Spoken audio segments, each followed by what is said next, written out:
we just thank God for life. You know, one of my New Year resolutions back then was to buy a house, but well, I'm still pushing. You know, don't take it off your New Year resolution. Every year, keep putting it there. You will just be surprised at how it will just come true, and you look back and say, oh, one of my New Year resolutions about 4 years ago was to stop taking soda for the first 4 months, and it was even the Happy New Year. Happy New Year, they go. You know, the whole celebration and everything. Yeah. I even forgot that I've done one resolution to stop taking soda. After I took it, I'm not supposed to. Maybe I'm supposed to now go back to my resolution. I just continue like that we'll catch up. All right, now goal setting is the process of defining, clarifying and specifying desired outcomes or objectives that an individual or organization wants to achieve. Now this involves identifying what you want to accomplish, making a plan to achieve it, and setting specific, measurable, achievable, relevant and time-bound target. I like the last word, time bound, because whatever goal you want to set, you also have to give yourself a time frame that, okay, if I want to buy a house, if I want to get married, if I want to do this, there's a time frame for it, so that you don't just keep procrastinating. Because I won't lie, I'm also guilty of procrastinating. There are so many things I have on my list that I want to do, but I keep procrastinating. Oh, well, let's leave it to the other. Now let's talk about achievement. Achievement refers to the successful accomplishment or attainment of a desired goal, objective, or outcome. Now it involves completing the planned action, overcoming obstacles, and reaching the intended result. Achievement can be personal or professional, and it brings a sense of fulfillment, satisfaction, and pride. I like that. Right. When you achieve something, there's a way you walk, there's a way you can now say that, yes, I'm a goal-getter. That's what it actually means to be a goal-getter. Very true. Well, let's take a look at some key aspects of these things. Talking about goal setting, you know, the first key aspect to look out for is identifying desires and objectives. It is very, very important to identify your desires and your objectives. Also, create a plan and setting SMART targets. We broke down SMART earlier, which means specific, measurable, achievable, relevant, and time bound. That's also another thing to look out for. Prioritizing and focusing efforts. Very, very true. In achievement, successfully completing the plan, overcoming challenges and obstacles, reaching the desired outcome or result. Now, by setting goals and working towards them, individuals can, let's look at what they can achieve when they set goals and work towards them. They can clarify their focus and direction. They can increase motivation and commitment. They can develop a sense of purpose and meaning, build confidence and self-esteem, celebrate progress and success.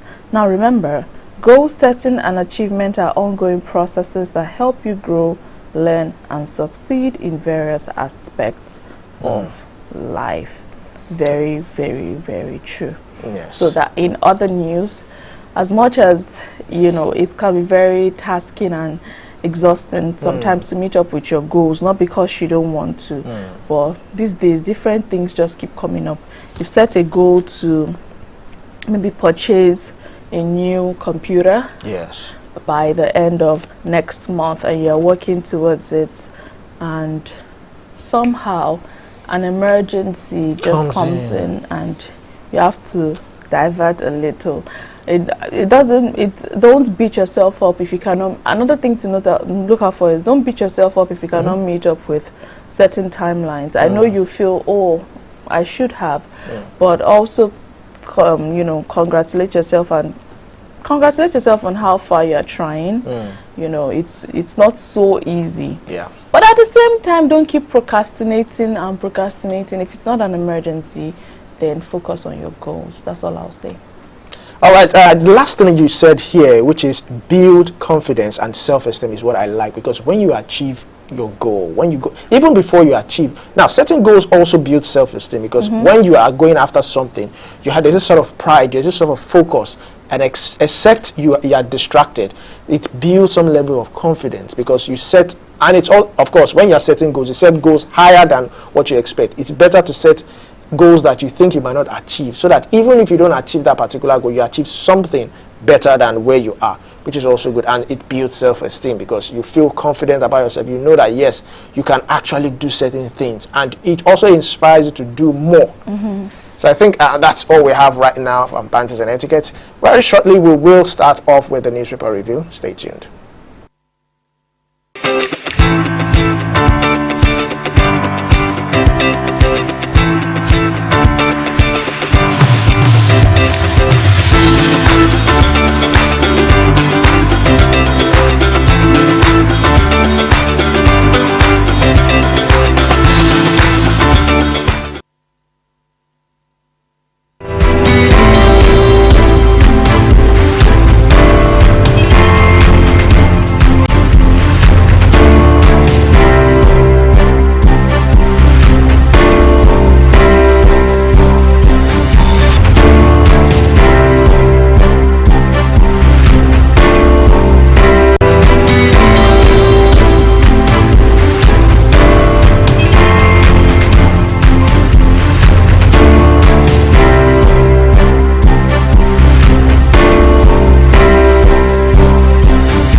Welcome back. Now this is the newspaper review segment where we take a look at stories making the rounds on the national dailies and also analyze some of these stories with our guests. And you can also be a part of the conversation. The phone lines are open. 0812-182-0154 is the number to call. You want to contribute to any of the headlines, or you want to bring us up to speed. You want to tell us how the fuel situation is in your area.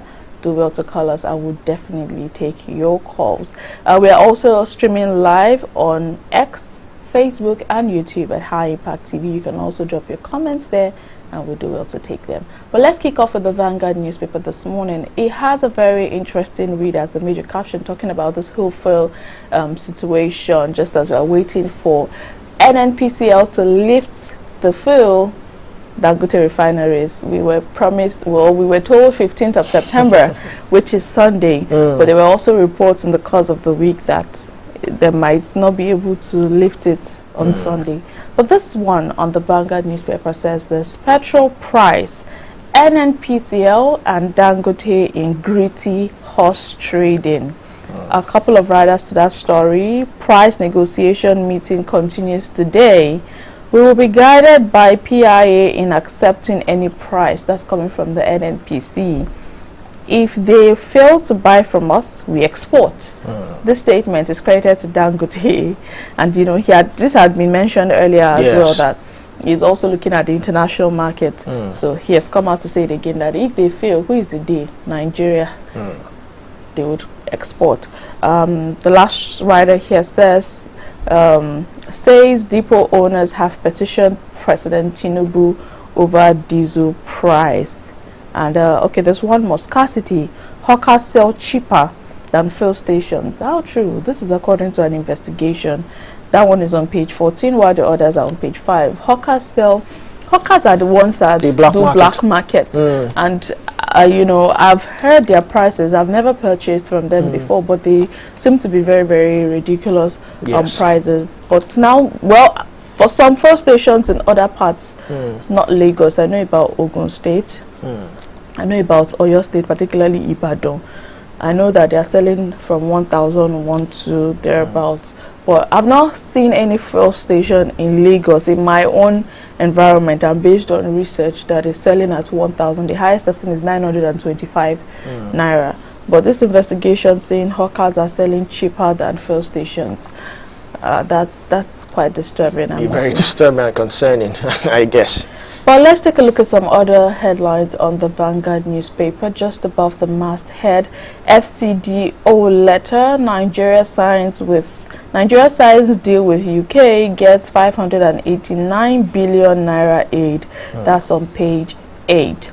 Federal government signs CTC practice direction to reduce cost of airline operations. We get all of the details on page 8 as well. Vanguard newspaper.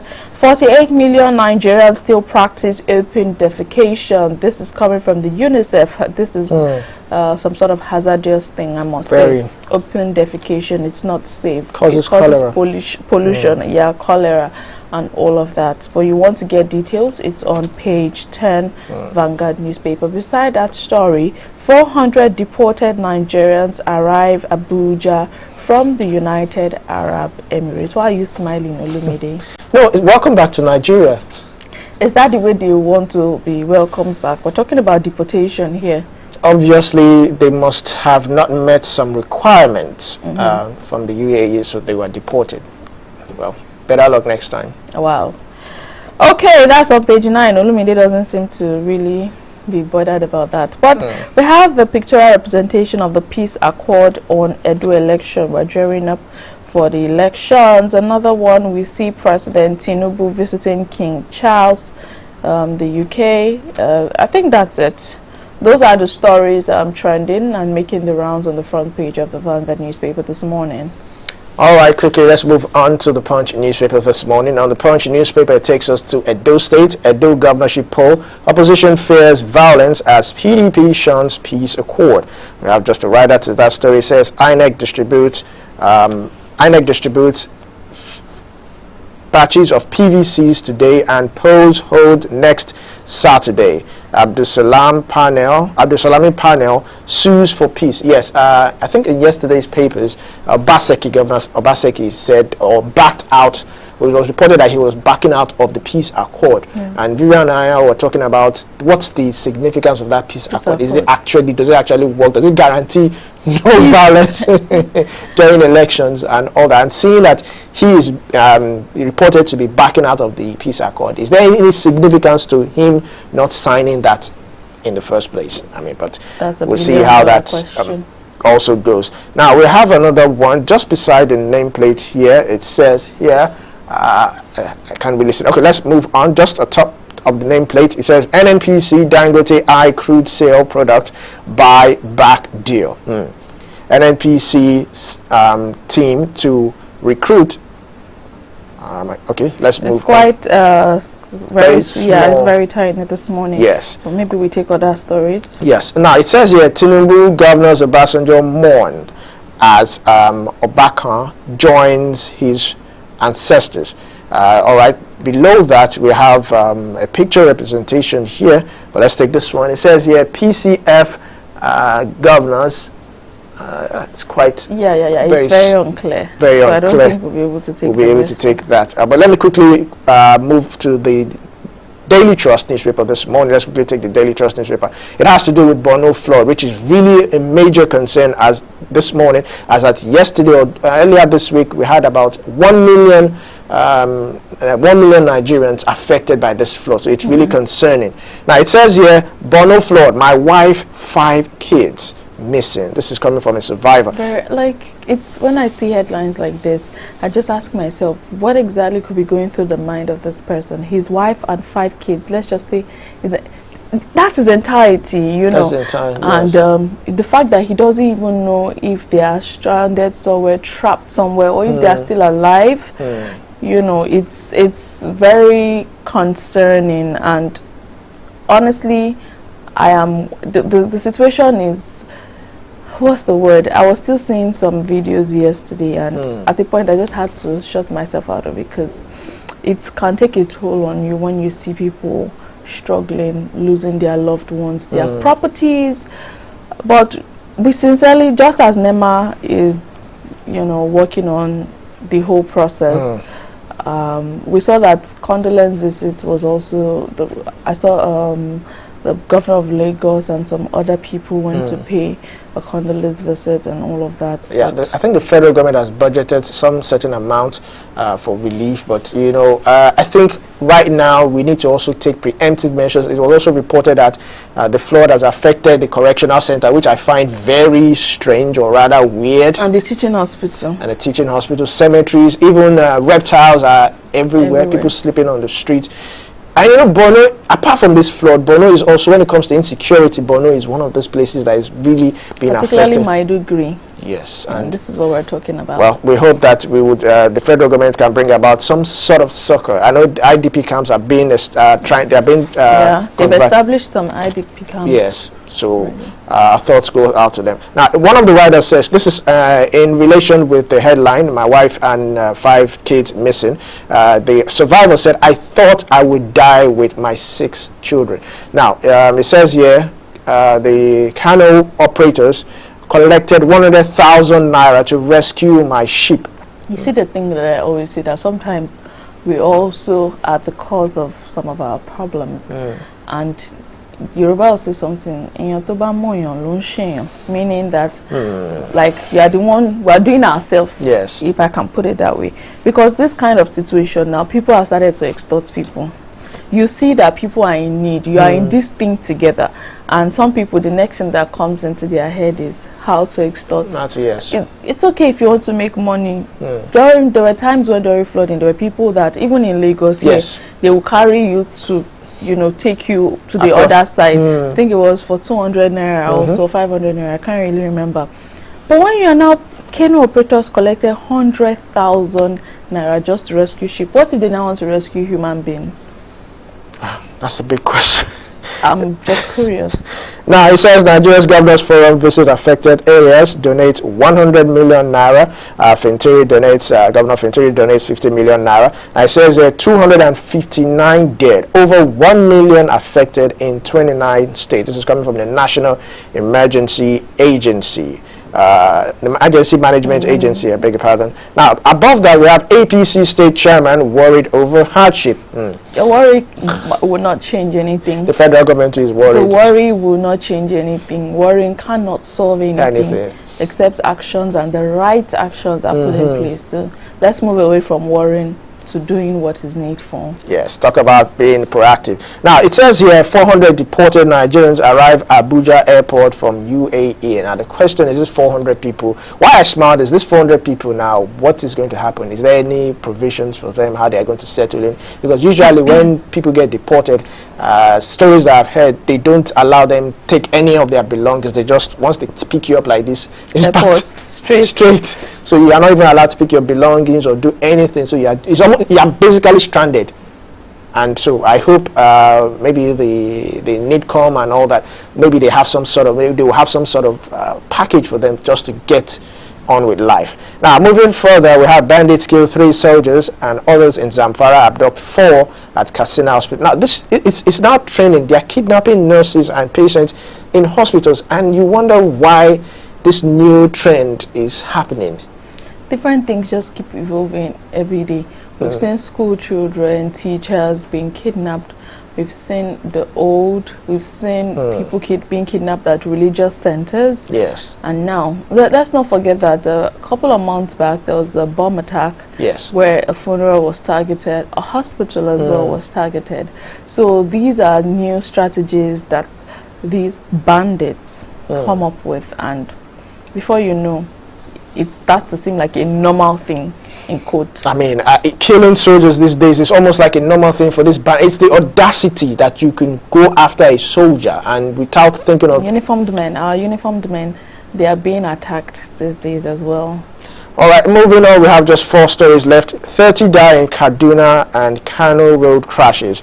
Now, below that, we have Edo governorship poll. PDP declines to sign peace accord. Now, fuel queues resurface in Abuja. And lastly, Nigeria must investigate attacks on journalists. This is coming from IPI. Yes, I do support that. I mean, journalists, they're always in the line of duty. They're essential workers. They're always putting their lives first. And, you know, them being attacked, for me, it's something that the government should also take. I mean, the Constitution provides freedom of speech and freedom of movement. So we should be allowed to, you know, but objectively. Aren't they the ones that also say where one person's right ends, another person's right begins? But I feel attacking a journalist, first of all, a journalist is unarmed. First of all, a journalist is just there to cover the events. It's a form of impeding on some of the rights that are, you know, accrued to these people, to these journalists, when they are being taken or arrested or what have you, or abused in the course of carrying out their job, you know. So it should be looked into. I mean, in some advanced countries, I remember during the war between Israel and Gaza, journalists were in the middle of the war. I mean, following them with cameras. They categorize them as how will I put it? Some sort of not intermediate, but these people are just leave them. They are for. They are not for and they are not against. But I think that's all we have right now coming from the Daily Trust newspaper. We'll swiftly move to the Guardian newspaper this morning. The first caption here greets us with the Edo gubernatorial polls. It says here this morning, Edo Guba, fragile peace deal stokes insecurity, apathy fears. That's a page 6 read. PSC bars police officers from investigating land and marital matters. You want to look that up? Metro page 8 has the details. Protesters demand release of detained PDP members in Edo State. That's on news page 28. Flooding. Alau Dam repairs cost 762 million naira in 12 years, 26 million naira before collapse. To repair the dam, 762 plus 26, looking at almost 1 billion naira if I'm correct. But that's on page 6, Guardian newspaper. Hackers intensify attacks on educational institutions for ransom, says the report. Details on page 7. CUPP2 President Tinubu, you've lost touch with reality. We hope that you get that reality back. Detail page 3, Guardian newspaper. Bandits block Zamfara highway, abduct travelers, kill soldiers.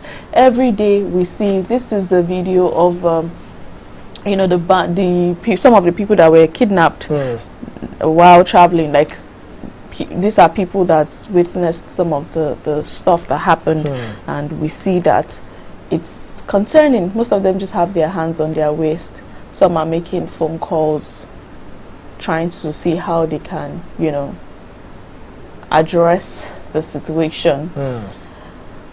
But this thing about, you know, before it was just road that people were scared to travel.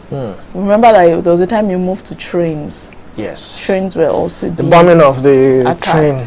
Yeah, attacking the train and all of that. The insecurity situation in the country. Now people don't even want their loved ones to travel. I don't. Because they are not sure they are going to see their loved ones back.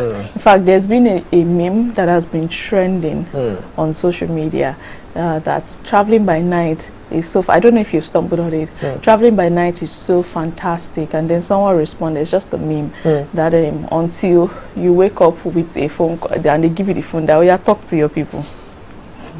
You know what that means. Yes, you might just end up where you don't want to end up. So traveling these days is a lot. We hope that these people are released in one piece, because sometimes these bandits also demand ransom, and when they get the ransom, they still kill them. It's taking a cue from this situation that is still trending, the murder of Christiana Idowu. But let's quickly take Tom from Abuja. Good morning, Tom. Thank you for calling. Hello? Hello, good morning, Tom. Thank you for calling. Kindly turn down the volume of your TV set. Kindly turn down the volume of your TV set so we can hear you clearly. All right, thank you. Tom, are you there? The contribution I have is around the flooding in Borno, Maiduguri specifically. Okay. It's quite pathetic and unfortunate, but specifically, my concern is around the general attitude. Okay. We tend to expect that the federal government should handle and deal with all situations. Since it happened, I have been on the lookout, hoping that there will be, let me call it, charitable organizations that would put up an account number where people can contribute, where people can help. I haven't seen anything like that. The only thing on the news is, the government, the federal government. Nigerians, we need to have, we need to feel enough for ourselves to be able to help. Yes, everybody may be going through trying times, but it's quite important that we should be able to help each other. That's basically what I thought to contribute. All right, thank you so much, you. Tom, for calling and for your contribution. So Tom is of the opinion that we need to come together and support the people of Maiduguri, regardless of what other, regardless of everybody's going through one thing or the other. Yes. For showing love and support. But it just jumps at me. Has there been any concrete update or communication or anything from local governments in since the autonomy was honestly, because sometimes we tend to push aside local governments. Yes. Some of these things we also need to look into the local government areas, local government chairmen. These are people that are like the first direct contact and all of that. But these days it feels like local government is just there for decoration, if I could use that word. Well, thank you, Tom, for your call and your contribution. Let's quickly wrap up with the Guardian newspaper. Obtaining the Nigerian passport without tears, that's on editorial page 12. Foreign patronage in equities deep by 73% in 8 years, that's on business page 15. And lastly, in the world of sports, beyond fame and fortune, why sports stars battle depression and poverty at career on Sunset. This is on news analysis page 4 and 5. And that's it on the front page of the Guardian newspaper. That sums up the review of the front pages. We'll take a break. When we're back, we'll be having a conversation with our guests. So stay with us. As a child, what is most important to you is love, warmth, acceptance, and security. But as you grow, there is a paradigm shift in the way you approach life. The interest you lose in some things, you pick in other things. Sometimes, the road is smooth. Other times, it is rough. Every step of the way comes with a new hurdle to scale. You win some, you lose some. You laugh hard, you cry hard, but at the end, you look back with a fulfilling smile and say, what a ride. High Impact Television equips you with what you need every step of the way.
Welcome to the high side of life.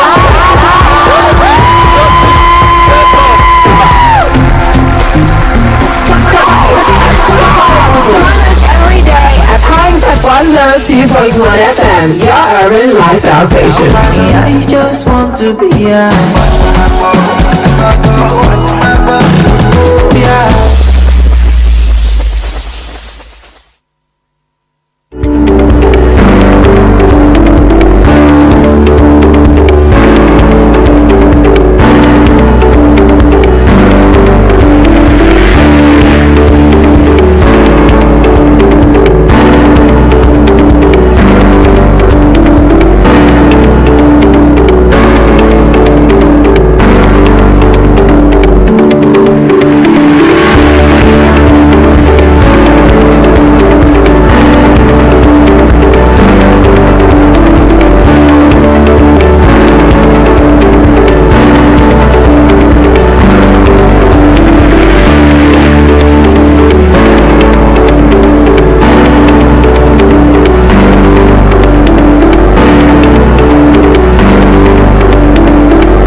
Welcome back to the newspaper review segment on the Breakfast Cafe. Olumide and I are still here to give you all the juice. We're just getting started. And we've taken a look at the stories trending on the front pages. And remember, I said you can also be a part of the conversation. Do what to call us, share your thoughts on any of the headlines, and you want to bring us up to speed. Anything happening that you think we should know about, 0812-182-0154.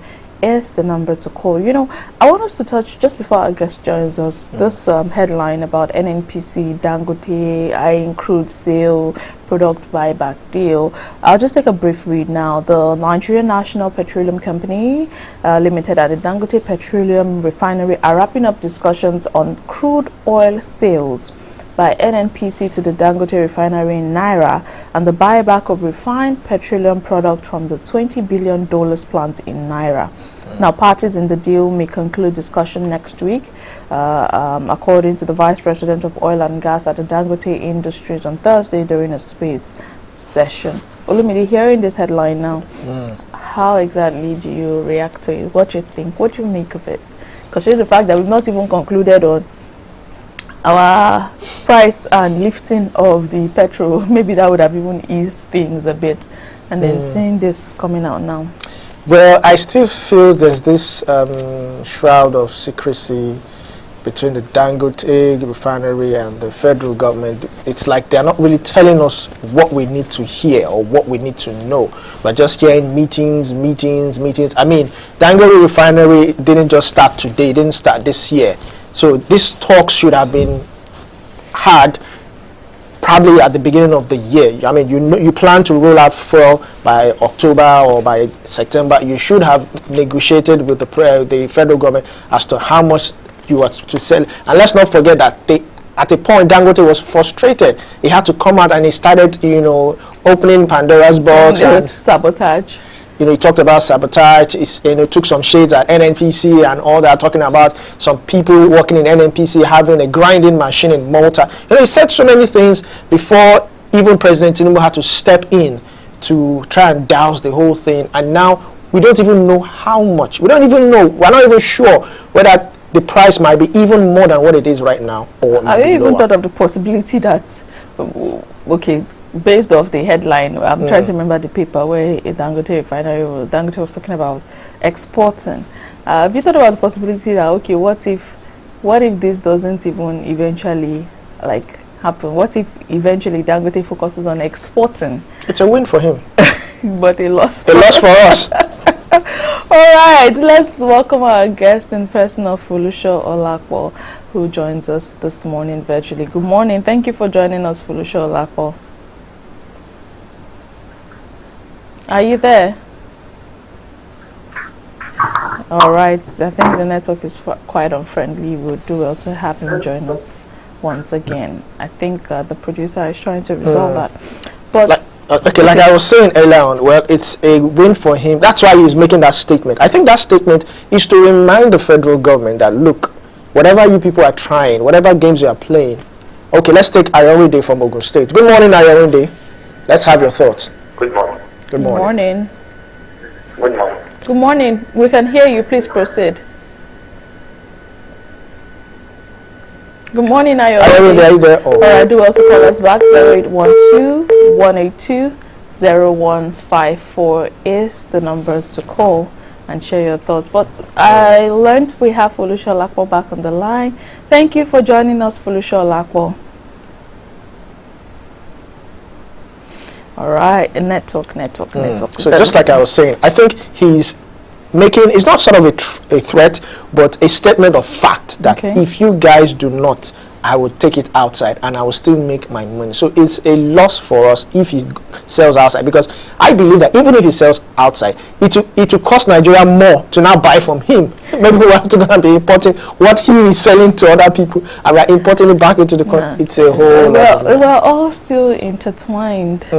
It would be resolved. And this is just Dangote. We're not even talking about our own Port Harcourt and the rest of the refineries. Well, our fingers are crossed. Hopefully, the day I will hear that one of those refineries are functioning, or is functioning. You don't have a collapse like the national grid. I will be so I'll be so excited because it's been on for too long. But even this one on the Vanguard that says NNPCL and Dangote in gritty horse trading.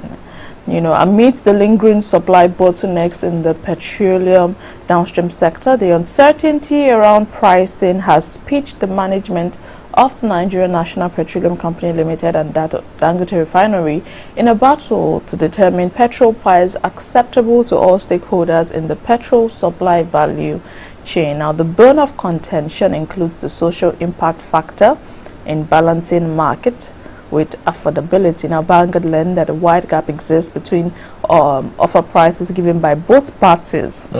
A situation which has stalled the negotiation for over 2 weeks now, making it difficult for Dangote to go ahead with rolling out its product to local marketers. Something jumps out at me.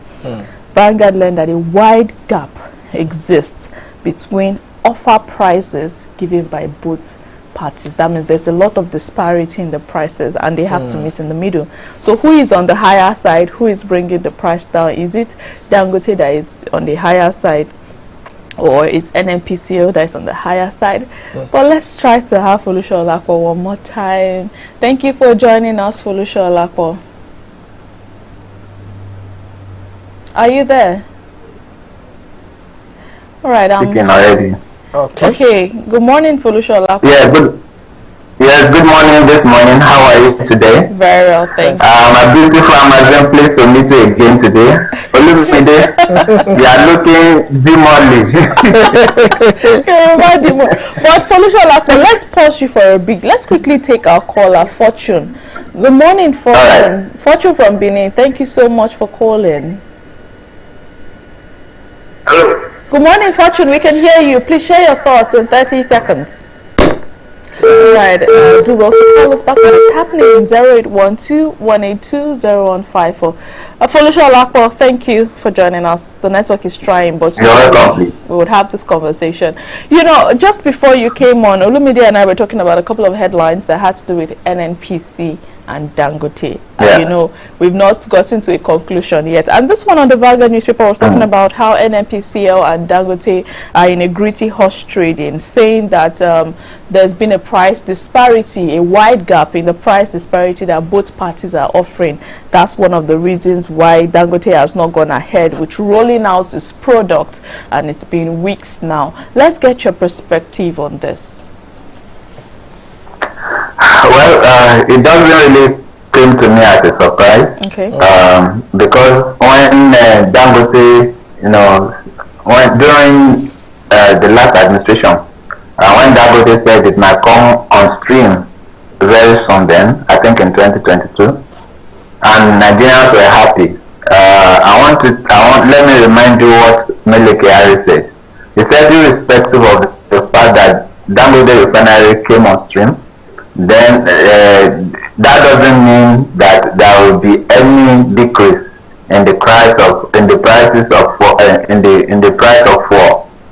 And people were wondering why should that be? We are producing this thing in our land, and of course, even if there's not going to be any significant change, all this landing costs, the logistics that are being used, paid to bring the products down to Nigeria. Folusha Olakpo, sorry, we have a caller right now. Let's quickly take this call. Oh, we lost that call. Apologies for those who have been trying to call us. It's the network. But Folusha Olakpo, please go ahead. Yes. So we were wondering then that even if there's not going to be any significant change in the prices of fuel, at least in Nigeria, but at least there should be the exclusion of the logistic costs. Don't you think so? At least we are no longer importing it. There will not be any reason for us to pay for logistics. But Mele Kyari insisted then that there will not be any change even regarding the cost.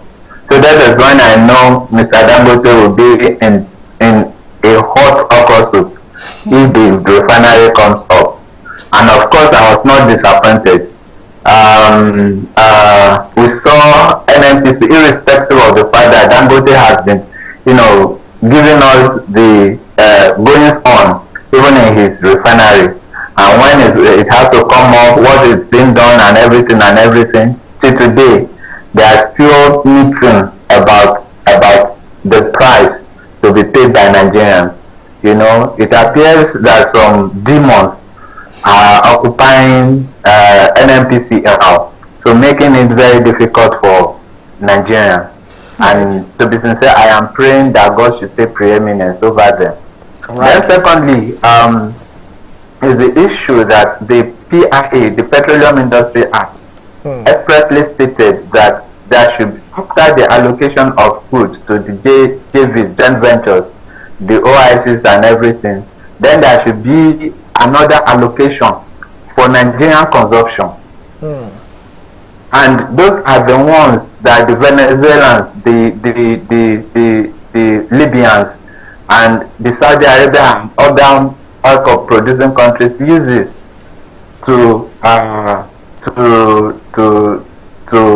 ensure that their locals, you know, enjoy the benefits of what they have. Okay. So this is what NNPC is not doing. Assuming NNPC is allocating such, then they are going to pay not in dollars but in naira, in whatever amount they decided to pay, and that one will not be decided by oil prices in the world. It is going to be decided by our own government for our own people. Okay. And that is why Venezuela, even irrespective of the value of the value of an naira today, our price, fuel price in Libya and Venezuela still costs less than 50 naira, irrespective of how the value that an naira is. That is because they were able to use their resources to satisfy themselves. The NNPCs do not want to really hear that, whether they are selling everything in the naira price of the dollar. So what is the difference? Mr. Dangote is there to make profit. Everyone that invests have to make profit. He didn't set his business for charity purposes. Yes, right. So to that extent, we should hold NNPC and this government responsible, and to ensure that they enforce what the Petroleum Industry Act said about allocating resources, food, even for Nigerian consumption. All right. And they should use that at least for Nigerians, so that Nigeria could at least breathe. All right. The way NNPC is doing, it appears they are not interested in the welfare and security of Nigerians at all. All right, and even energy security. Right. Let me interrupt you for a bit because of our time. You know, we want to breathe. Nigerians just want to breathe. There's a popular phrase that has been, let the poor breathe. So we just want to breathe. But let's move away from NNPC. Dangote. Edo gubernatorial polls is coming up next Saturday, which is the 21st of September. And we've gotten an update as to how the PDP have refused to sign the peace accord, and this has sparked fears of violence from the opposition party. This is just as the All Progressives Congress as well, barely 2 hours after it said it will not sign the peace accord, made a U-turn and signed the peace accord. However, the PDP, you know, shunned signing the peace accord. What's your perspective to this as well, Jerry? It's about 8 days to the polls. This is generating fear, concerns from the opposition party in terms of insecurity on that day. Let's get your thoughts on this. Well, if they are concerned about that, I think it's their business. Because to me, the peace accord never did anything right, even in Nigeria. It's just a ceremonious thing amongst the political parties. We've been signing peace accord severally in this country, and severally there has been violence during elections, ballot box matching and everything during election. What happens to that agreement that they signed? So who is made responsible? An agreement that doesn't make anybody responsible is a naked agreement, as lawyers will say. it is nothing. It is nothing. So for an agreement, for that day to be an agreement, it must be enforceable. So except that you are telling us that we do not have any law in Nigeria anymore. To me, I'm not saying. To me, it's just a ceremonial thing amongst political parties. Whether one sign it or not, to me, it doesn't matter. Because even when it is signed by all the political parties, they still go ahead to perpetrate fraud, perpetrate violence, perpetrate all sorts of things against our democracy. So to me, I don't see anything in it. But of course, again, let us even look at it from the perspective of the PDP. The PDP are saying, they were complaining that the REC is a cousin or somebody that relates somehow with Nyesom Wike, and we know who Nyesom Wike is, even among PDP today. Then that the CP too, has some relationship with some people that are very close, even to Wike too. So, and that they have even that they've arrested some of their bigwigs, PDP bigwigs, and because of those things, they are not interested in any accord except and unless those people were released. And the IG said he never knew anything about that. So if I were in his shoes too, maybe if I were in their shoes too, I mean PDP, maybe I may not sign such an agreement, especially when I'm thinking or I'm having this thought that I am being there's no level ground for all the parties to play on. So to that extent, I may not sign. But what I'm just saying in essence is that whether they sign or not, whether anybody sign or not, the peace accord has just become a ceremonial thing that is being done anytime election is coming up, and there's nothing to it more than that. All right, Felicia Olakwa, thank you very much. You've been brilliant on this one. We really appreciate your thoughts, and of course, we will get back on this particular topic next time. Thank you very much. Thank you for having me, and do have a good, glorious weekend. We wish you the very same. Goodbye. Thank you. Yes, thank you. That's a safe place to land. But it's important to also state that we see that you've been trying to call us, but there's been some sort of network connectivity. The calls seem to be jamming. So don't worry. Try again. We'll definitely take your calls. 0812-182-0154 is number to call. Sometimes the weather also affects the network. We're in a climate where once the weather is funny, electricity is shaky, internet. In fact, network has not been stable since yesterday. I can't count the number of times I had to turn off my connectivity, airplane mode, because I felt like what's going on. Yeah, towards evening, at a point I switched off my phone for a bit, hoping that it would get better. So I just say that just try again. We want to take your calls. I want to hear from you, and on various issues. But I think we'll have to move a bit from the newspaper review to our views from the net. This is where your calls coming in. We have something very interesting to talk about today, so you want to keep your phones close by. We'll take a break. We'll be back in a moment.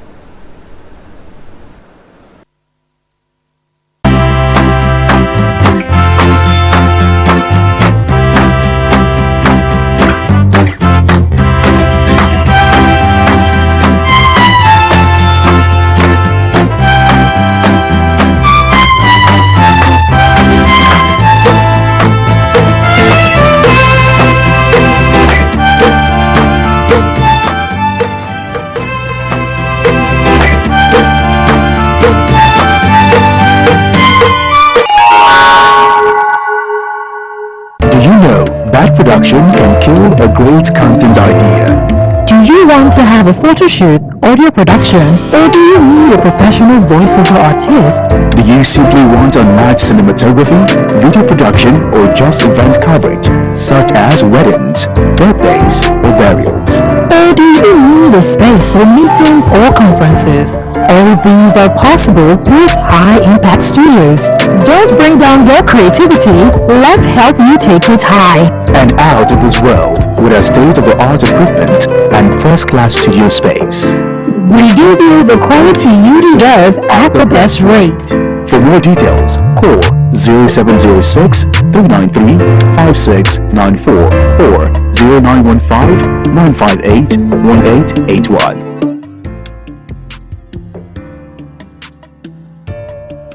Impact Studios, the future.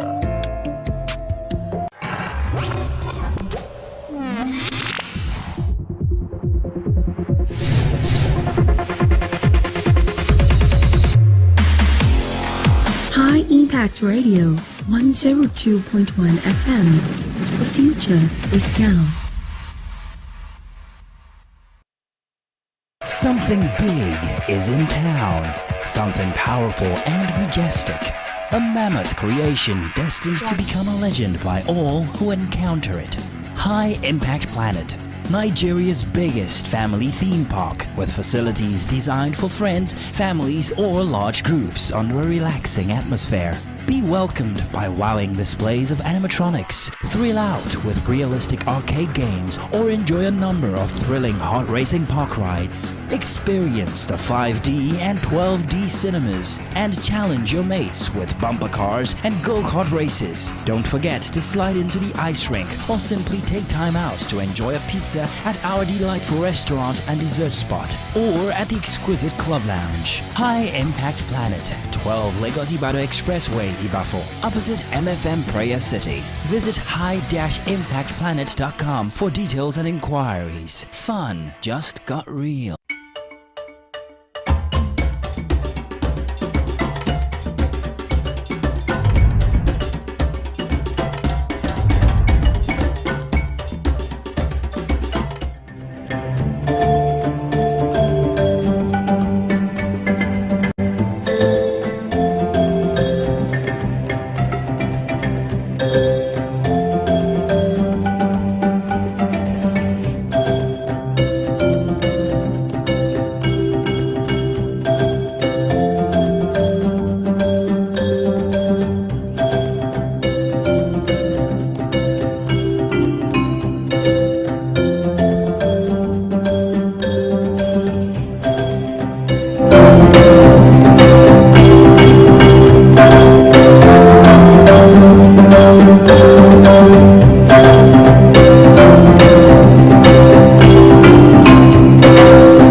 Welcome back. It is the Breakfast Cafe, and if you're just tuning in, you are just spot on. You are right. You're tuning to the very moment where you will get to enjoy yourself. This is Views from the Net. We throw out a question and we get your opinions. Don't forget also that you can also call in to take part.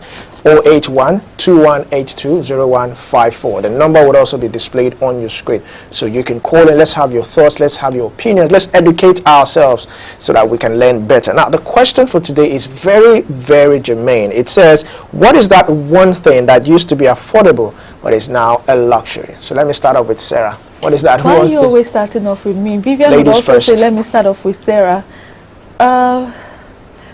I don't know, but if we're putting into consideration the current economic realities, I'll say probably 3 square meals. You know, it used to be very affordable, but if you can afford 3 square meals today, some people take it as luxury. So that's just one of so many things. Healthcare is also something. Healthcare used to be affordable to an extent. Drugs and all of that, but now if you can afford to visit the hospital for treatment, it's a luxury. I have about 2 or 3. I think the first one for me is suya, because I complained about it yesterday. Suya used to be very affordable before, but these days if you buy 1,000 naira suya, you probably might fight the suya man. Well, I also think it depends on where you're at. Yes, because it's not as though it hasn't reduced, but in some locations it's still very okay. What about flight tickets these days? Flights has never. No, it has never been a. It has been affordable. So how many people could afford flight tickets even when it was 500,000 naira? I'm not talking about international. I'm talking about local flights. Even local flights. Yes, local flight was affordable at a point. Okay. But flying from Lagos to Abuja these days, it's almost equivalent to what it was flying from Lagos or Nigeria to Ghana back then. So that's not much. This third one is buying cars these days. It's a luxury. It has never. Only cars were cheap before. How many people could even afford to buy cars, even when cars were cheap in quotes? What's your definition of cheap? 1 million. 1 million, 1.2. How many people could afford 1 million naira to buy cars? No. Even you could get, at a point, you could get something within the range of 600, 700 that you use about 2 million to repair, and your mechanic's number has to be. You have to know it's stored on your head because it will just embarrass you. I don't think cars ever been really affordable. Having a car has always been a luxury. Let's be real, because to have a car. But let's know what you think. What is that one thing that used to be affordable but is now a luxury? 0812-182-0154 is the number to call. Don't worry, network will be friendly now. Yes, so keep calling. But let's quickly take the comment. Let's take Frank from Mushin. Frank says, one thing that used to be affordable but now is a luxury is quality time with family. Quality time with family has become a luxury in Lagos due to the demanding work culture, traffic congestion, and high cost of living, making it difficult for families to bond and spend quality time together. Most times when I get home, my children and wife are already asleep, and the next day I'm going to work without seeing them. We only get to see on weekends. This is a lot. You know, people that don't get to see their families. There are some that because of where they are working, they go during the week and come home only weekends. That's when they get to spend time with their family. I saw a post last week on social media how someone was saying families might never get to be together again. Yes. Firstborn is in Canada. Secondborn is in UK. Thirdborn is trying to hustle in Nigeria. Fourthborn is in Kenya. You know, scattered all over, and they may never get to have that one bond together anymore. Maybe just video calls and all of that. One person might come this year. Doesn't mean that all of them might be able to come this year. So we've also lost a touch of that oneness, that bonding quality time with our family. So thank you for your thoughts, Frank. Thank you. All right, so let's take Mosun from Ibadan. She says, access to information has become a luxury in Ibadan due to high cost of data. I like this one. Internet services and limited library facilities, making it difficult for people to stay informed and educated. Libraries that were built for people to read and have access to information are now used for hall, where they rent to people for party. Mosul really nailed it. Mosul, let me state that, you know, it's not just only in Ibadan that there's high cost of data. It's everywhere. It's everywhere. There's high cost of data. Accessing data is a lot. But you know what gets to me is the halls that they're supposed to use for library. They're using it for parties. What is happening? Nigeria culture. Do we even have a reading culture in Nigeria anyway? Oh my days. But let's move on. Okoro from Just has something for us. And Okoro says, good governance has become a luxury due to corruption, mismanagement, and lack of accountability, making it difficult for citizens to access basic services and trust government institutions. But let's quickly take Osas from Benin. Osas, are you there? What is happening? What is happening this morning? We're so sorry, but do not give up. Keep trying. 0812-182-0154. Do well to call us back. But we're still taking Okoro from Jos. Okoro is talking about good governance being a luxury. We're in a country whereby things are now so difficult. So many people suffering and can't even get basic things that they need. Thank you, Okoro. For your comment. I would consider good governance a luxury. It's just the right people being there. That's what he's saying, that to now get good governance, if we can get good governance, it's now a luxury. It's not supposed to be something that should be tagged as that, but because of our past history, because of corruption, mismanagement, now having a form of good governance, you feel like, oh no, this is too good to be true. Which, if you think about it, it has a very valid point. Well, he has, but I feel corruption in Nigeria is more deliberate than unintentional. People Is there unintentional corruption? I want to understand. Is there any corruption that is unlike you don't know that you're corrupt? That's why I say it's deliberate. I don't think there's anything called unintentional corruption.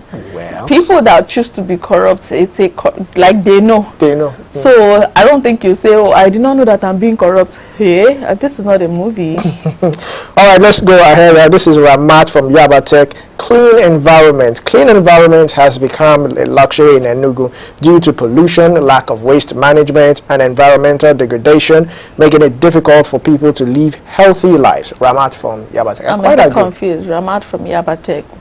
Clean environment in Enugu. Maybe she stays in Enugu and they should have said Ramat from Enugu, because Yabatech is in Lagos. It's in Lagos. They are at very different ends, so that's a bit confusing to place there. But I quite agree. I mean, clean environment, even in Lagos, there are some places you go to and people still dump. I mean, we read it on papers this morning. Open defecation is still there. People still dump things on the road, and they blame it on the government. That is the government. I mean, you can't blame the government for that. So I quite agree with Ramat. Urinating anywhere, trashing your packs of water or anything in the middle of traffic. But let's quickly take Jide from Lagos. Jide talks about social mobility, and he says social mobility has become a luxury due to the high cost of education, limited job opportunities, and social inequality, making it difficult for people to improve their socio-economic status. Thank you so much, Jide from Lagos. Thank you. All right, this one is Kunle from Lagos, and I quite like this one. It says quality healthcare. Now, quality healthcare has become so expensive due to the lack of specialized facilities, equipment, and trained staff, making it difficult for both men and women to access quality maternal and reproductive healthcare. These days, just don't get sick, because if you do, it's very expensive. Kunle from Lagos. Let's take Kemi from Lagos. Good morning, Kemi. Good morning. Good morning. What I think is now expensive, I think it's food stop, because while growing up, to eat well, at least you and your family could use 1,000 naira to eat quality food. You could even get goat meat and other things. But now, to drink garri, even 500 naira, you cannot use it to drink garri. What to talk of buying gas, kerosene that needs to be no bottle, 30 naira. Kerosene is now gold. You cannot even find kerosene in the substitute as nation stock that they are selling at kerosene. So I think food stocks are something expensive. All right. Thank you so much, Kemi. Spot on there, I must say, spot on. Affording to eat now. That's what I was saying. I also mentioned 3 scholars. In fact, they say we should eat healthy. That is important for us to eat healthy. But eating healthy, how come nobody's talking about fruits? I was going to say that. It's a luxury these days. So if you can afford to buy fruits, it is a luxury. You want to buy one apple, 500 naira for one small apple. Bananas, you're getting 1 to 1.5 for watermelon. I went to buy watermelon, the whole watermelon one day. They started from 5,000 naira. And I'm like, okay, what is happening? But you say we should eat healthy. We want to buy these fruits. But it's very expensive. So if you are drinking smoothie, if you are taking smoothie in this economy, you should be investigated. Honestly, because you are the price of fruits alone is something else. Garri was like the basic thing. Beans. I wanted to buy beans the other day. I went to the event, the foodstuff seller. It's okay. Well, let's even start off with how much I selling a jerrycan. That will determine if you are buying 4 jerrycan or a paint. And he said 2,004.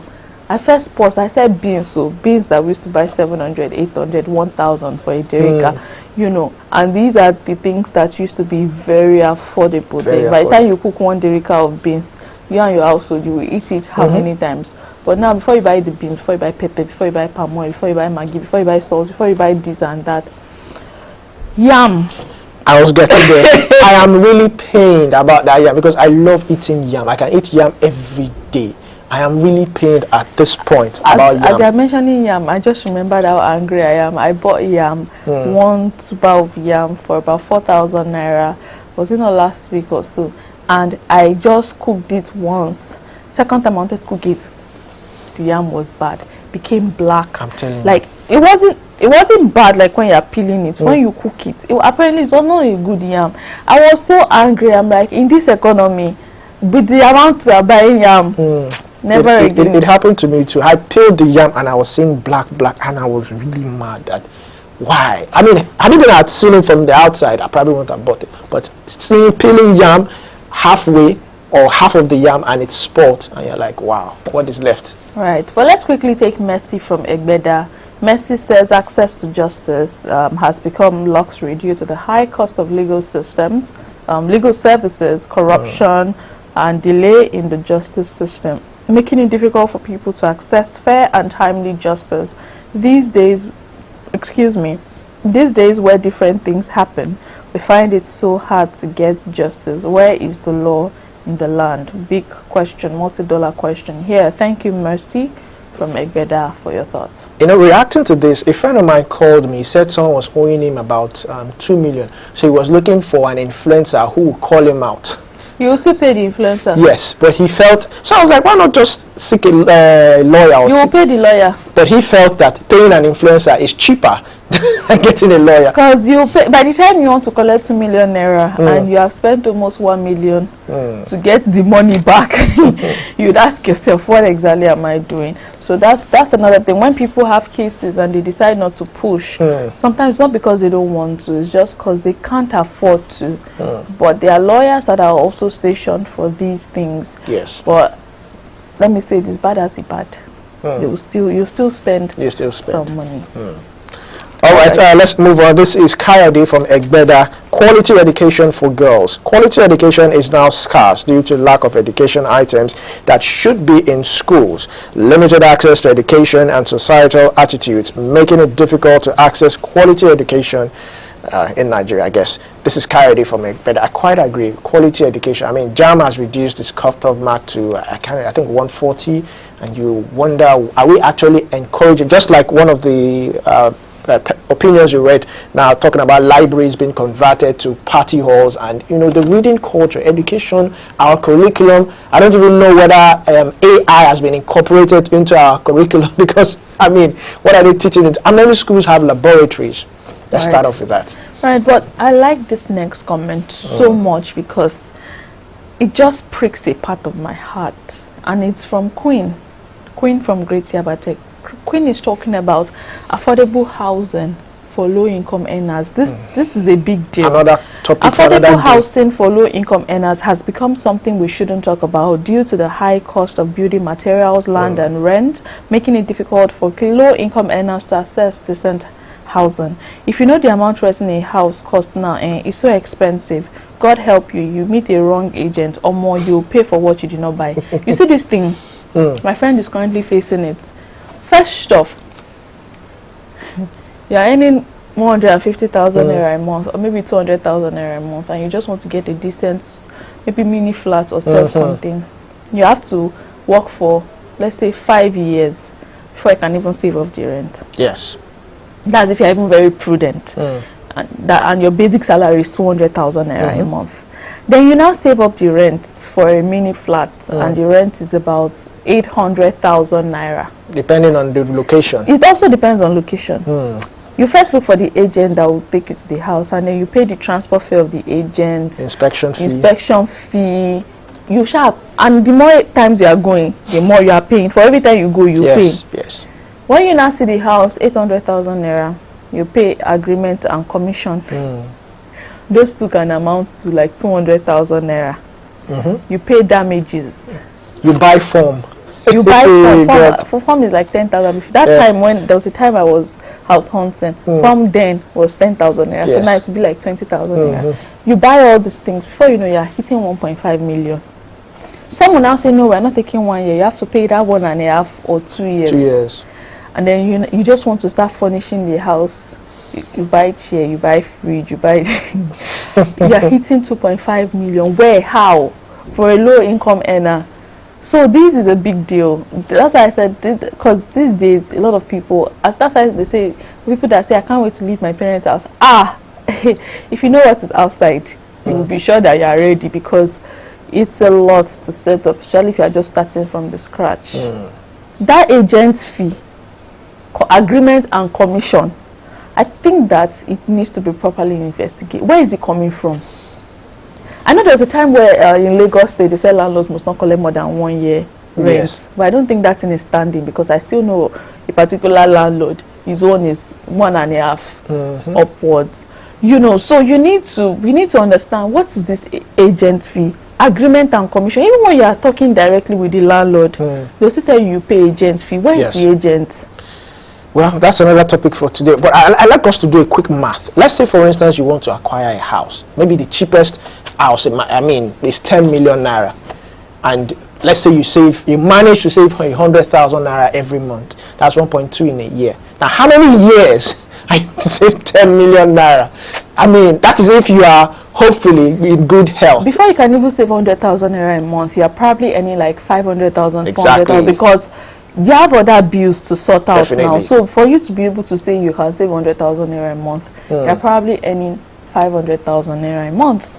How many people are earning 500,000 naira a month realistically if we do the survey? So it's very but I don't know if we can take this is 8:19 already. All right, let's quickly take this last one. This is Cynthia from Lagos. Quality time for personal development has become so very hard due to demanding work culture, limited access to resources, and societal pressure, making it difficult for people to prioritize personal growth and development. Talking about chasing the paper. But I think this is where we can take for now. Thank you very much for all your thoughts. Let's go on a short break, and when we come back, we get to do some topical issues. Please stay tuned.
Welcome to the Breakfast Cafe on High Impact Television. We've taken a look at our views from the net, and this segment we talk about topical issues. You know, Olumide and I are here to give you everything that you need for your morning.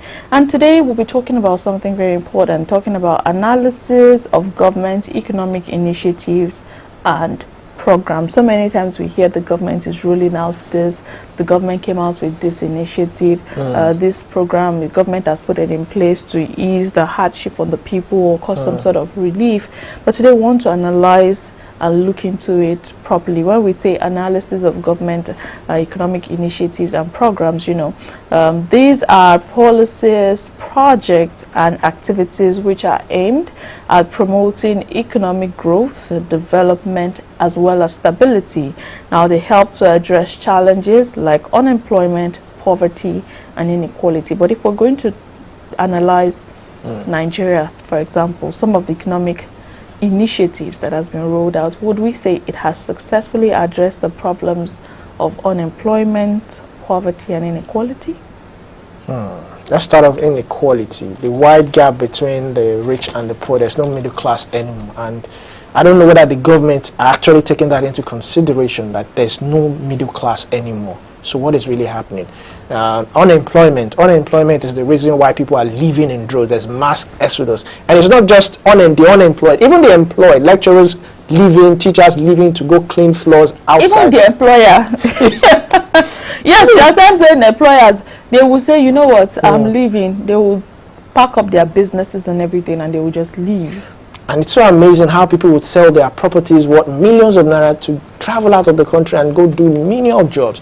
It's really, really disturbing. And sometimes I wonder whether this administration had a meeting prior to coming into this administration, whether they had any solid plan that, okay, because yes, it's not as if it's from one party to another, a different party. It was still the same party. So you are part of this whole dispensation and all that. So, I mean, and the president has the luxury of quality advisors, quality, well-trained people with vast knowledge. So what are they actually advising him to do? Are they actually advising him really good, or what are they telling him? Or is it that the president is not the one that is taking good advice? I mean, it's a whole lot to handle. Then we also have the Nigerian Governors Forum. What are these governors? What are they? I mean, they are also part of a forum that sometimes they roll out some policies. Also, sometimes I think that some of these policies or initiatives are rolled out with good intentions, but it's being sabotaged. Now, there are times where plans are being doled out, but the people that is actually meant for don't get to receive it, right? I think the government can do more of trainings, empowerment training. I know the Lagos State government tries with that. I've seen a couple of them, but one of their major requirements is you have to have the LASRA or what have you, which some people don't have. But at the same time, there should be someone or a form of checks and balance to ensure that the people that are meant to be beneficiaries of these initiatives are actually the beneficiaries. Now, most of these things, what's their target? Are they targeting those at the grassroots areas, those in underdeveloped areas, developing areas, rural areas? How many of them even have access to these things? How many of them know about these things to provide employment opportunity for them? Do they even reach them to bridge the gap of inequality? Because if you're going to put it side by side, even amongst us, in quotes, even amongst the poor, in quotes, they are poor and they are poor. The poorest of the poor. So we need to understand how these initiatives are being measured. You want to tackle poverty, but it's like the poverty keeps increasing. It is. You know, by the time there was an index one time, a couple of years back, about 40% thereabouts was the poverty metric index, which is not a good figure for us. So if we're saying we're rolling out economic initiatives and we're still like this, then there's a big question somewhere. Well, corruption is also part of the things that is not making some of these policies work, because just like you said, the president might have good intentions, but the people who are there, he can't do all these things by himself. He has to delegate, and that is why we have ministers, that's why we have governors, we have local governments. You're even going far to be president. That's even far. Okay. Local government. Yes. Council, what do they call them? Councillors. Councillors. Ward chairmen and all that. From there, let's even start from there. these are big deals. But, you know, effective initiatives can also help to stimulate growth, create jobs, and improve living standards if properly carried out.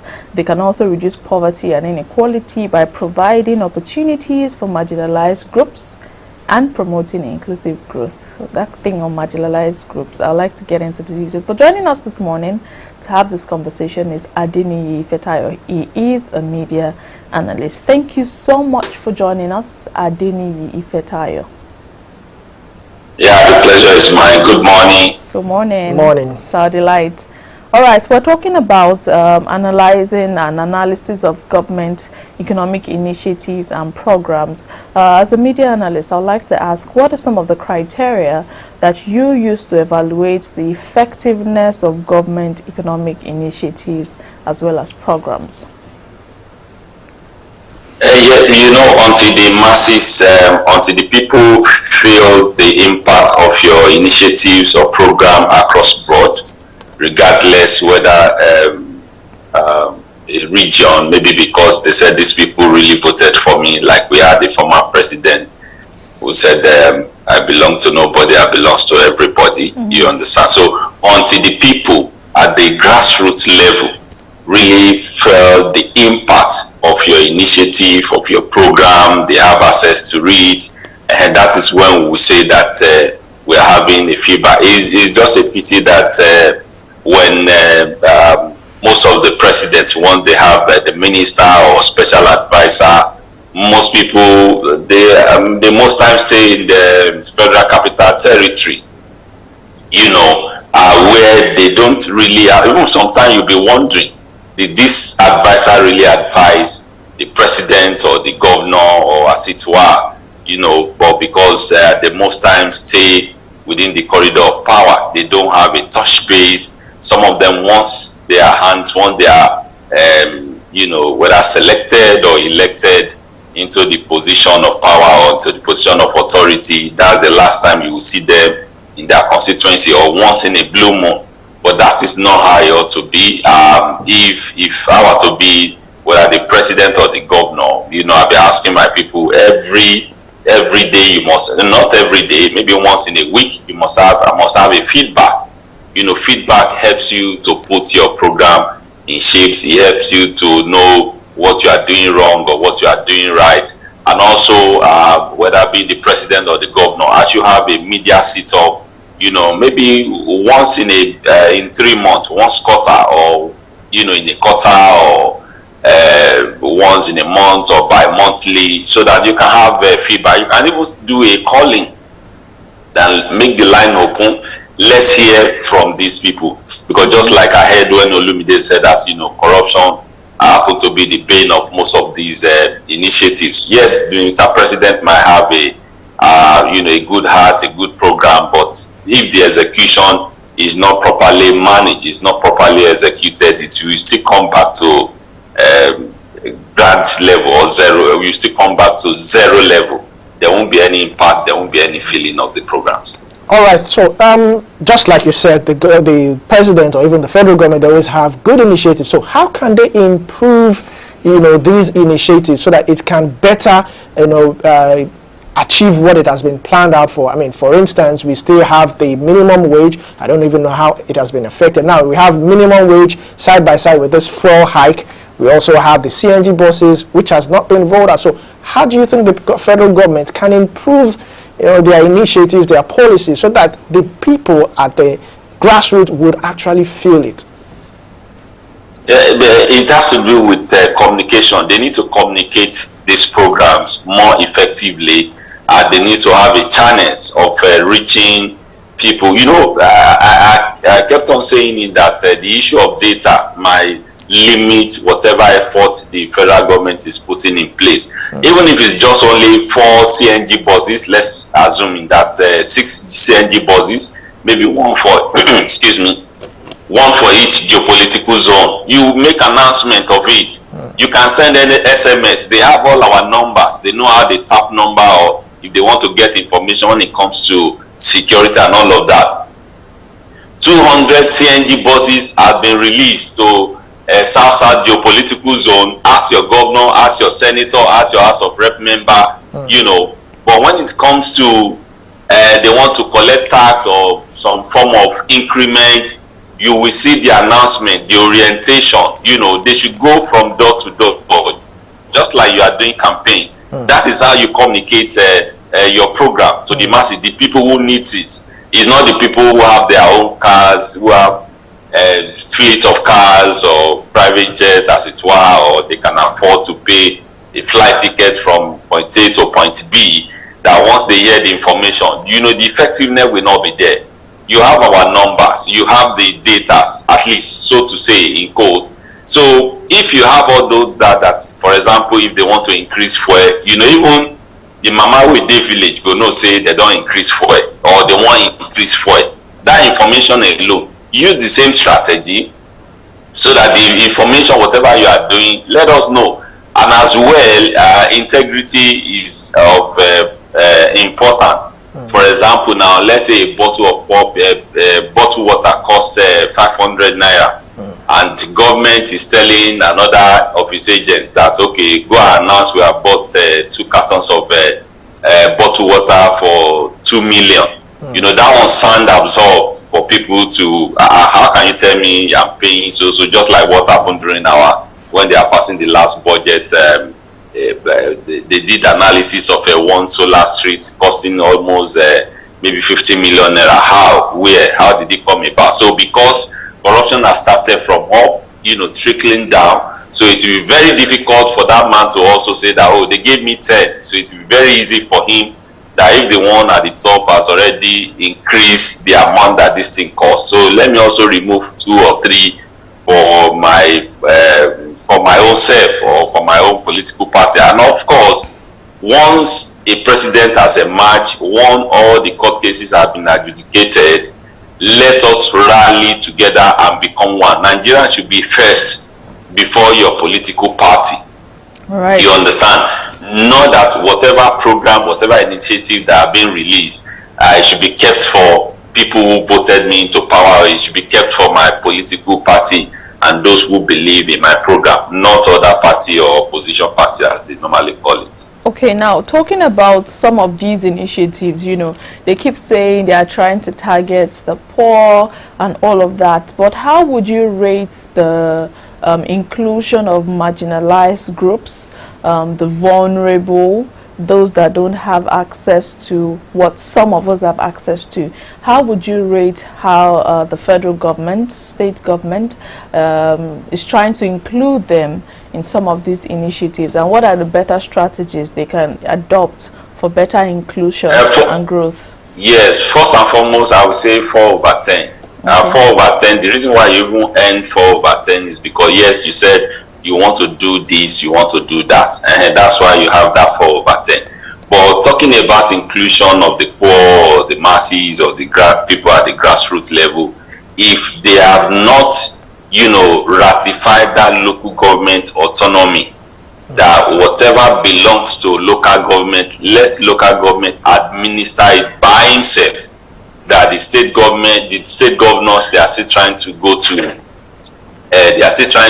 court or look for the way to ratify it and all of that to still make sure. I think in Oyo State, can you imagine all the local government officials or local government chairman, and they wrote to whether Minister of Finance or Budget that they prefer that their allocation comes straight to the state government. You know, this show clearly that who pays the piper dictates the tune. You know, they are still dragging the whole thing backward. How will the people at the grassroots level will have the feel of the impact of the government? So those are the things they need to do. The law, nobody is above the law. This is what the law states. It has recognized local government autonomy. Let that money go straight to them and let it be published. Well published. So local government got so more amount of money. So local government or state government got so amount of money. This is high time you begin to ask your government, your elected official. So also the same thing when it comes to constituency project. You know, so amount of money that have been released. That will help inclusion. You know, so that it will help some of our political class to reduce their impunity when it comes to national treasury, that whatever that have been released to them, So I think those are one of the ways they can also do. And of course, we have data. I mean, some of these people have phones, they have telephones number, you have their account. I'm sure sometimes maybe you have put in some huge, not that huge amount of money in your account, it will be frozen because they suspect some kind of transaction that, no, this is not usual. If they can do that without your consent, they know what individual ends, what comes in. It's just to ask, get the data, and they know who and who that say that they really want to target, not that release the money for someone who will use it, to benefit his or her own agenda. All right, thank you very much. In less than a minute, I'd like to ask you, yes, some of these policies that were rolled by the federal government got to maybe 50% completion, and some, even in the past administration, never saw the light of this. So how can we recover this? How can we reconcile this so that there's some sort of accountability? So whenever the government comes out with policies, initiatives, and all that, and it doesn't get to completion, someone should be held responsible for that. Yes, thank you. Someone should be held responsible for that, because when the purpose of a thing is not known, and abuse is inevitable. If you have not made somebody to face the music, so people will continue the same way. Like they said that you don't expect to continue to do things the same way and you expect different results. No. So you know how much you have released so far. Ask them, okay, let there be a feedback. What are the percentage of execution? Did you actually do it? Let there be a monitoring, a team set up to monitor at the local government level independently, not of the same political class. Once you belong to the same political class, there's a bound to be a compromise. You understand? And independent, just like we have EFCC, just like we have ICPC, just like we have some other government agencies who are independent or on their own. So let them operate as they are releasing the fund, and also let them also make sure whatever fund they release, let those anti-graft agencies also be aware.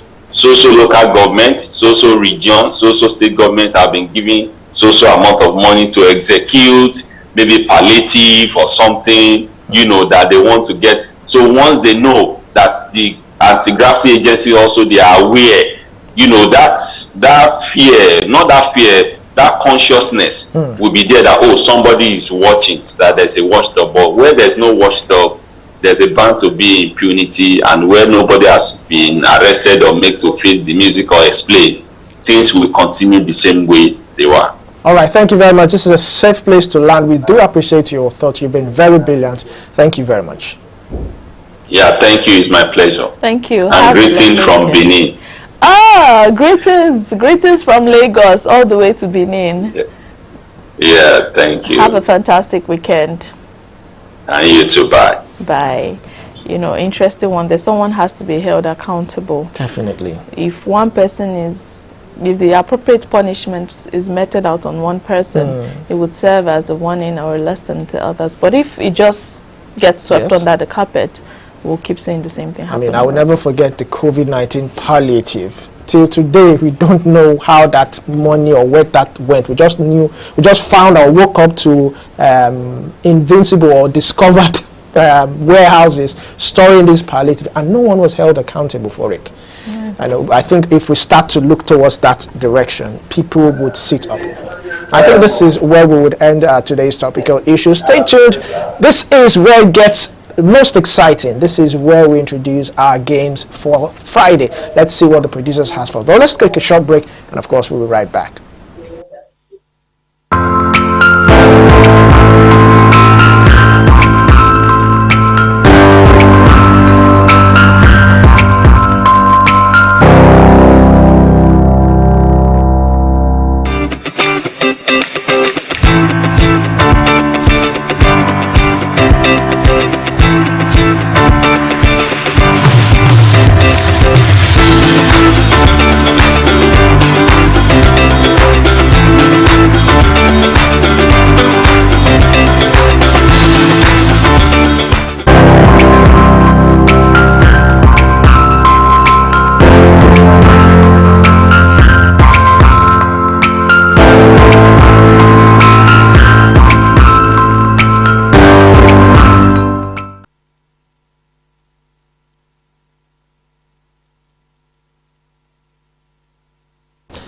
Welcome back. Yes, this is where our quote-unquote wicked producers, but now kind, now lenient, you know, entertain us or thrill us to some games, Sarah and I. So let's see what the producers have for us today.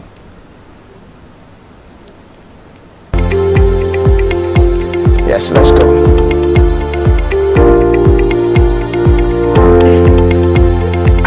I cannot even pass this one. I can only get one. No, two. Maybe Lagos. All right. Abia State. Okay. Abia State. There's one state known as the Sunshine. I know it's not Abia State. I can. This one, no, I know that. Abia State. Abia State. God's own state. Yes, I've heard that before. I've heard that before. God's own state. My mind away. Chebi, is this what people want to play for us? Okay. God's own state. Abia State. Wow, very interesting. Let's see. I think Sarah, that's you. Imo. Imo. I don't know. Honestly, I don't know. But come, I'm in Europe. Eastern Heartland. Wow. Okay. That's an They taught us this thing in secondary school, but I cannot remember. Let me not even lie. I cannot remember. I remember two. I remember three. I have three. I remember two. I know Lagos. This should be Ogun State. Oh, I think it is. That should be Ogun State. I Yes, think it's it Ogun is. State. I think it is. It's Ogun State. I think it is. That's where I'm from. I should know that. I'm happy for you. I should be able to get one. If not, please, I always say this, don't judge us by these games. I mean, it's not our reality. It's not our reality. Sunshine State. I know this one. No. Honestly, I know this one. But are you not supposed to give us clues? I think that should be Oyo State. Oyo. Whatever he says. Olumide. Oyo or Osun. Olumide said Oyo or Osun. Olumide says Oyo or Osun or Ondo. Ondo, you see? I got it. I said Ondo. Ondo was the last one I said. Ondo, so I got it. Yes, thank you. No, I said Ondo State. If I didn't mention Ondo State, it's different. But I mentioned it. So you mentioned it. Thank you. I got it. Okay, exam will give you options. Abba. I've not even been to that state before. Adamawa Yola.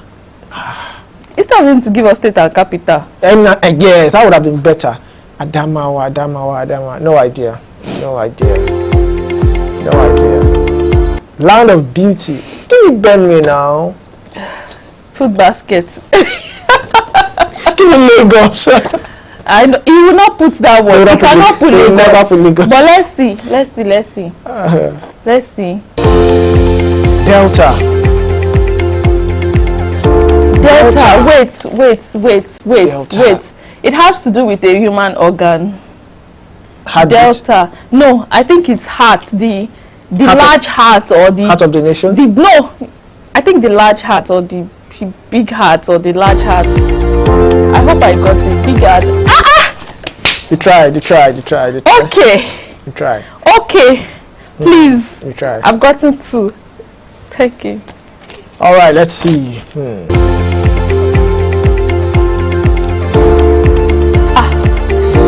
Haba. You say Haba. Land of honor and integrity. Honor and integrity. Is that Abuja? Kogi. Kogi. Kogi or Abuja? I don't know. If you just say Kogi as a joke, actually no, it's Abuja. Don't take me serious. Are we not done? Do you want to injure us? Cross River. It has to do with water or fish or oil? No. Cross River. Calabar. Cross Just River. what something? Wait, it's coming. Cross River. The land of the people. The land of the people. I know people is there. The people's paradise. 2.5. 2.5. At least you got 2.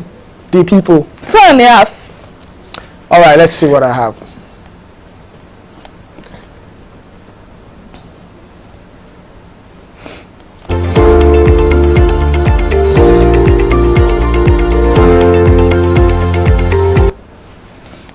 We've not seen any. Edo State. Ibokwen. Edo State. Funny enough, I know this one. Please. Should I help you? Help me. Are you sure? Yes. How much will you pay? Let's agree. No. Edo State is heartbeat of the nation. Heartbeat of the nation. Okay, let's go with that. Heartbeat of the nation. And if you are wrong, it's on you. You owe me. You owe me. I will give me Lagos, Benue. You will not put Lagos and Benue because those are the most popular ones. Edo is actually also popular. Yes. But they will not put those ones, honestly. But I think we tried. Yeah, we did. But producer Haba, next you can give us state and capital. Yeah, state and capital. Capital and state. You can, which one is smooth? It's been a long time. Honestly, but it helps you refresh your memory and all of that. So I think that's a good one. But that's it on our game segment. Oh, producer will come and give us our gifts later. Don't worry. Let's give you weather forecast for today.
Welcome back. You just had the weather forecast, and wherever you are, just try as much as possible to have something, a raincoat, a cardigan, or just try and keep as much as possible prepared for any unforeseen circumstances.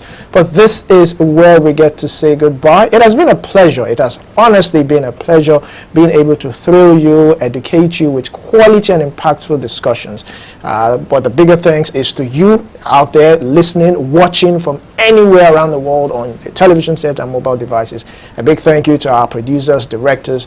Let's do this again next week. Until next week, I am Olumide Shokoya. Enjoy your weekend. And don't forget to follow us across all of our social media platforms at High Impact Studios, High Impact TV, and the Breakfast Cafe _. We'll be back again to give you all the juice and all the details and all the fun next week. And you know, we've been saying you should keep your fingers crossed. We have something coming your way.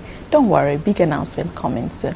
I am Sarah Owusu. Until I grace your screens next week, have yourself a fantastic weekend. Bye-bye.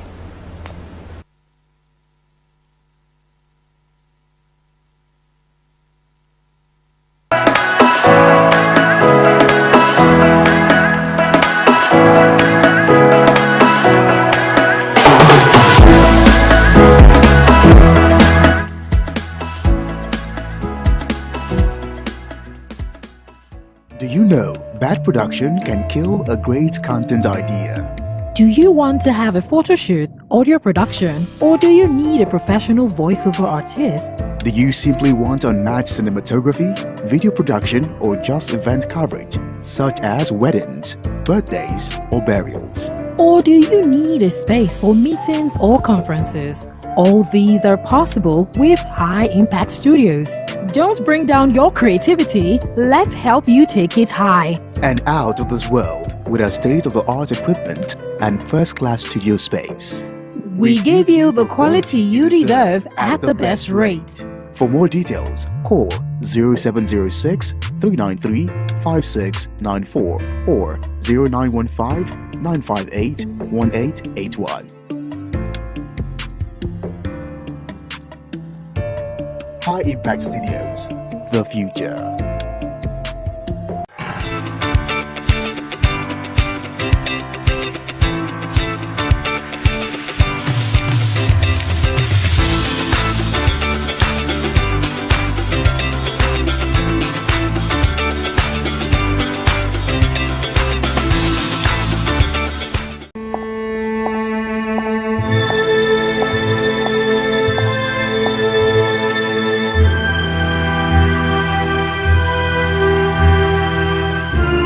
The future is now.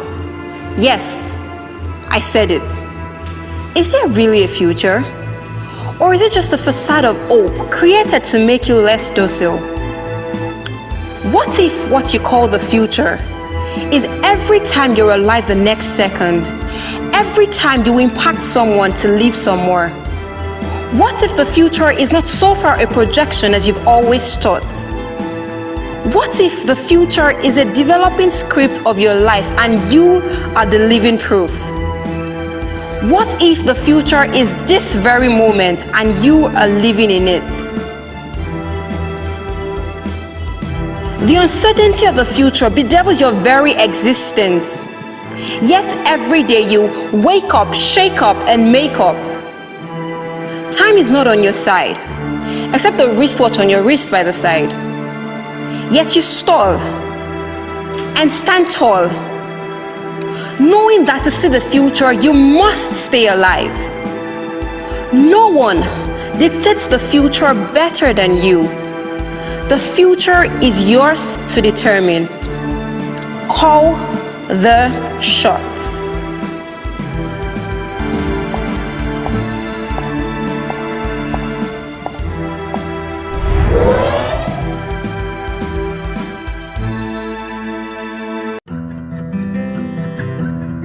As a child, what is most important to you is love, warmth, acceptance, and security. But as you grow, there is a paradigm shift in the way you approach life. The interest you lose in some things, you pick in other things. Sometimes, the road is smooth. Other times, it is rough.